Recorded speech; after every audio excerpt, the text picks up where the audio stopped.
Ito pala yung hinugasan namin. So, ito yung hindi na hugasan. Tutuloy bukas. Yan yung paghahugas.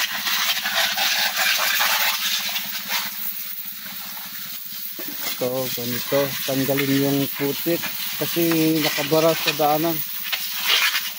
Sa daluyan.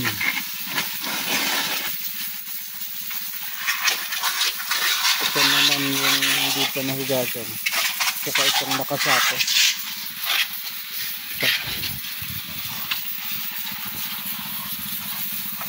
Ito yung nahugasan. Na-classify na yung iba. Ito hindi pa. Ito yung na-classify na.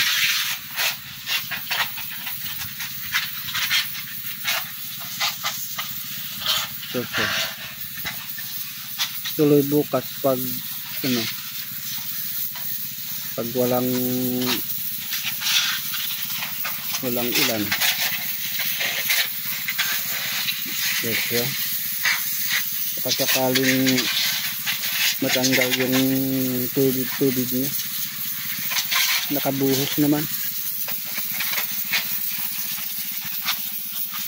Yun. Naghuhugas. Matrabaho rin pala itong luya. Daming proseso niya. Bago maging pera. Ilagay sa cellophane ang susunod na trabaho niya.